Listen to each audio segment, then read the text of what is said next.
Hello and welcome back. I am Vandana and we are learning science of class 3. This is EduRise series by Amit Publishing House and here is a book Innovator Science. Today we are going to start with unit 6 Natural Phenomena and here we are going to start with chapter number 12 Air and Water. So let's move on to intended learning outcomes. Air, uses of air, properties of water, composition of air, water, uses of water and water cycle. These are the topics that we are going to learn here. Let's move on to kick off. So air is a mixture of many gases, बहुत सारे gases का mixture है air and it is present all around us. हमारे चारों तरफ ये फैला हुआ है. We use air for many things. बहुत सारी चीज़ों के लिए हम air को use करते हैं including breathing, सांस लेने के लिए हम इसे use करते हैं. Let's read about air and water. तो चलिए air और water के बारे में और ज़्यादा पढ़ते हैं. Before that, let's move on to Funtopia. And here you have to observe the following pictures. यहाँ पे कुछ pictures आपको दिख रही हैं. आपको क्या करना है? You have to circle those things which need air to remain alive. उन चीज़ों को आपको circle करना है जिनको air की ज़रूरत है. तो dog, mouse, tree, cow. इन सब चीज़ों को air की ज़रूरत है. So here the first topic that we are going to learn about is air. So of all the 8 planets, only our Earth has air and water. जितने भी 8 planets हैं उन सब में से Earth सिर्फ एक ऐसा planet है जिसमें आपको air और water दोनों मिलेंगे. That is why life exists on Earth. इसलिए Earth पे life exist करती है. All living beings need air and water to survive. जितने भी living beings हैं उन सबको air और water की ज़रूरत है जिंदा रहने के लिए. Air is all around us. ये हमारे चारों तरफ है. And we cannot see or touch air. हम इसे देख या फिर touch नहीं कर सकते. However, we can feel it. लेकिन हम इसे feel ज़रूर कर सकते हैं. Moving air is called wind. बहती हुई हवा को हम wind कहते हैं. And when the wind blows gently, जब बहुत ही आराम से प्यार से ये wind बहती है इसे हम breeze कहते हैं. When the wind blows strongly, जब बहुत ही strongly wind बहती है उसे हम storm कहते हैं. तो आप देख सकते हैं breeze में पतंग कितने अच्छे से उड़ रही है and यहाँ पे storm आया है और सारे चीज़ें जो है उड़ के कहीं और जा रहे हैं. Let's move on to remember this. So air is invisible, इसे हम देख नहीं सकते. It cannot be seen by the eyes. आँखों से नहीं देखा जा सकता ऐसे. Though a shimmering in hot air can be seen. लेकिन अगर hot air में shimmering है तो उसे हम देख सकते हैं. So let's move on to composition of air. So air is composed of invisible gases like oxygen, nitrogen and carbon dioxide. Air जो इन सब gases का mixture है and it also contains dust particles. इसमें आपको dust particles भी मिलेंगे. The oxygen present in the air is very important for all. सबके लिए ये जो oxygen जो air में present है वो बहुत important है. Human beings breathe in oxygen and exhale carbon dioxide. हम human beings क्या करते हैं? हम ऑक्सीजन को ब्रीद इन करते हैं और कार्बन डाइऑक्साइड को ब्रीद आउट करते हैं. Plants breathe in carbon dioxide and exhale oxygen. लेकिन हमसे उल्टा प्लांट्स करते हैं. वो क्या करते हैं? कार्बन डाइऑक्साइड को ब्रीद इन करते हैं एंड ऑक्सीजन को रिलीज करते हैं. Oxygen is also important for the process of burning. अगर हमें आग जलानी है तो उसके लिए भी हमें क्या चाहिए? ऑक्सीजन चाहिए. So let's move on to twisting time. Here you have to fill in the blanks. So human being breathe in dash and exhale dash. So human being जो है वो क्या करते हैं? breathe in ऑक्सीजन and क्या release करते हैं? Carbon dioxide. Similarly next question क्या कह रहा है?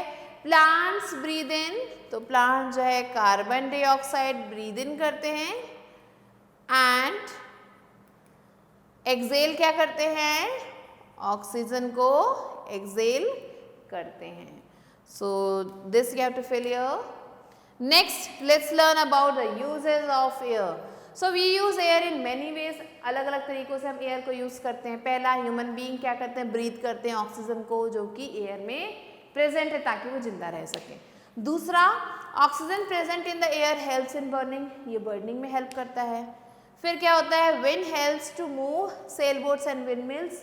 विंड मिल को चलाने के लिए, सेल बोट्स को चलाने के लिए विंड की ज़रूरत होती है। Air helps birds to fly in the sky, air है तभी बर्ड्स आसमान में उड़ पा रही हैं। Air dries our clothes faster, ये हमारे कपड़ों को जल्दी सुखा देता है। We fill air in footballs, हम एयर को फुटबॉल्स में डालते हैं, टायर ट्यूब्स में डालते हैं और बलून्स में डालते हैं। तो इस तरीके से भी एयर हमारे लिए काफ़ी ज़्यादा इम्पॉर्टेंट है। So let's move on to twisting time again. Here you have to fill in the blanks. So air is a mixture of liquids or gases, it's a mixture of gases. Second, dash dries our clothes faster, rain or air? Air. Third, moving air is called wind or storm? Wind. So these are the answers to be written. Now let's quickly move on to the next topic, which is water. Water is very essential for all living beings. जितने भी जीव जंतु हैं उन सब के लिए पानी बहुत ज़्यादा इम्पॉर्टेंट है। 3/4 of our earth is covered with water, हमारा जो अर्थ है उसका 3/4 पार्ट जो है पानी से भरा हुआ है। The earth is called blue planet, earth को हम ब्लू प्लैनेट कहते हैं। क्यों कहते हैं? क्योंकि यहाँ पे पानी बहुत ज़्यादा अमाउंट में है, प्रेजेंस ऑफ वाटर यहाँ काफ़ी ज़्यादा है। The sources of water are ponds, wells, rivers, seas, streams and rain. ये कुछ सोर्सेज हैं पानी के जिनके थ्रू हमें पानी मिलता है। But rain is the main source of water on earth, लेकिन जो रेन है वो क्या है? मेन सोर्स है वाटर का अर्थ पे। Let's move on to the properties of water. So water exist in 3 forms, water 3 forms में हमें मिलता है। पहला है सॉलिड, जिसे हम आइस भी कह सकते हैं, लिक्विड वाटर को कहते हैं, एंड गैस वेपर्स को। Normally water exist in liquid form. Normally क्या होता है? वाटर जो है लिक्विड फॉर्म में हमें मिलता है। इट चेंजेस इनटू वेपर, ये वेपर में कन्वर्ट होता है when heated at 100 degree Celsius, जब इसे 100 डिग्री सेल्सियस पे गर्म किया जाता है। It becomes ice when temperature reaches below 0 degree Celsius, ये आइस में कन्वर्ट हो जाता है जब जो है टेम्परेचर 0 डिग्री सेल्सियस के नीचे जाता है। So ice solid has a definite shape, ice का एक डेफिनाइट शेप मिलेगा। वाटर लिक्विड का हमें कोई भी डेफिनाइट शेप नहीं मिलेगा, and it takes the shape of the container into which it is kept. जिस भी कंटेनर में वाटर को डालेंगे उसका ही शेप ये ले लेता है। सो आप देख सकते हैं solid ice, liquid water and gas vapour, ये हैं states of water. Next comes the uses of water. अब ये कहाँ कहाँ पे ज़रूरत होती है इनकी? So we use water in many ways, अलग अलग तरीक़ों से हम इसे यूज़ करते हैं। हम इसे ड्रिंकिंग, कुकिंग, बेथिंग, वॉशिंग और वाटरिंग द प्लांट्स, इन सब कामों में यूज़ करते हैं, जैसे कि cooking, drinking and bathing. So water को इन सब जगहों पे यूज़ किया जाता है। Now let's learn about water cycle. So the water from rivers, lakes and seas get converted into water vapour. जो भी पानी रिवर का होता है, लेक का होता है या सी का होता है, ये सब वाटर वेपर में कन्वर्ट हो जाते हैं। किसकी वजह से? सूरज की गर्मी की वजह से। The water vapour moves upward, ये जो वाटर वेपर है ये ऊपर की तरफ मूव करने लगता है। आप देख सकते हैं सूरज की गर्मी से ये जो है सारा ऊपर की तरफ जा रहा है, and this process is called evaporation. कैसे होता है ये? इवेपोरेशन की वजह से होता है। Next, many such drops come together to form clouds. अब ये जो बूंदे हैं ये क्या बन जाती हैं? ऊपर जाके क्लाउड्स बन जाती हैं। These drops cool through the process of condensation. अब ये जो गर्म जो ड्रॉप्स हैं ये ऊपर जाके ठंडे हो जाते हैं कंडेंसेशन की मदद से। So when these drops become heavy, जब ये जो ड्रॉप्स हैं मिल के बादलों में हेवी हो जाते हैं, भारी हो जाते हैं, they fall back on the earth surface as rain. ये अर्थ के सरफेस पे भारी होने के बाद रेन के फॉर्म में वापस गिरने लगते हैं और इस सी में आके मिल जाते हैं।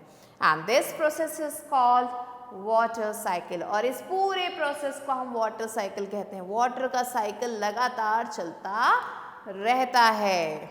Now let's move on to twisting time. So here fill in the blanks is given. The process of conversion of a liquid to solid is called freezing. The process of conversion of a liquid to gas is called evaporation, and the process of conversion of a gas to liquid is called condensation. So these answers you have to write down. Now let's move on to make teaching fun. So sometimes what happens children, you try to make bubbles with soapy water. आप क्या करते हैं, soapy water की मदद से हम bubbles बनाने की कोशिश करते हैं. After few seconds, कुछ देर बाद क्या होता है, वो bubbles burst हो जाते हैं. तो आपको क्या लगता है उन bubbles के अंदर क्या होता है? Let's move on to word 8. So survive is to continue to live or exist. Essential means very important, and convert is to change from one form to another. Let's move on to quick review. So all living beings need air and water to survive. जितने भी living beings हैं उन सबको air और water चाहिए जिंदा रहने के लिए. Moving air को हम wind कहते हैं. Wind हमें help करती है sail boats और windmills को move करने में. 3/4 हमारे अर्थ का वो पानी से भरपूर है, भरा हुआ है. And water exist in 3 forms. Water 3 forms में हमें मिलेगा, सॉलिड, लिक्विड और gas. And the process of conversion of a liquid to water vapour is called evaporation. इस पूरे प्रोसेस को इवेपोरेशन कहते हैं. So these are some of the important points to be remembered. Now let's move on to the next point.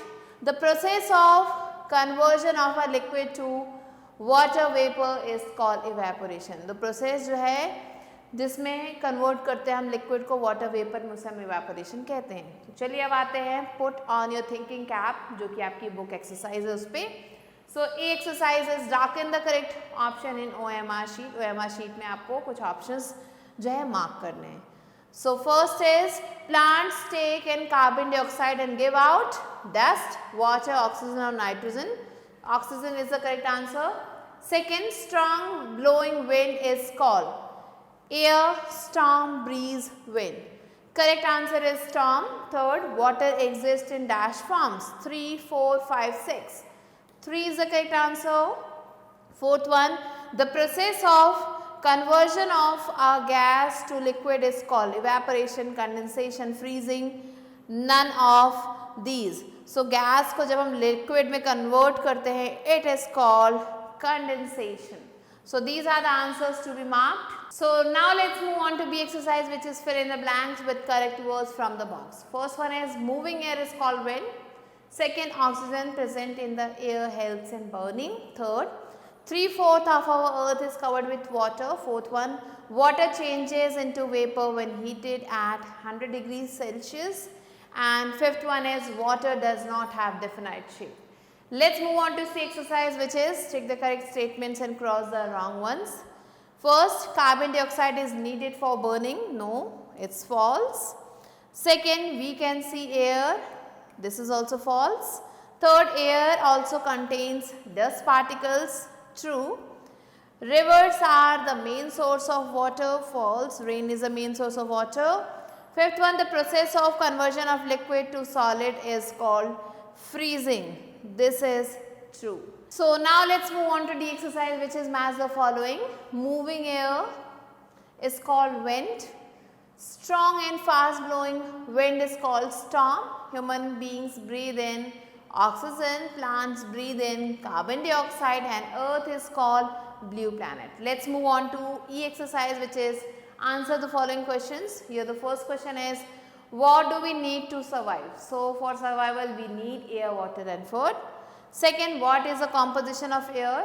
So air is composed of nitrogen, oxygen, carbon dioxide and other gases. Also dust is also included in air. Third, what are the uses of air? So air is used for breathing, burning and electricity generation also. Fourth one, why is the earth called blue planet?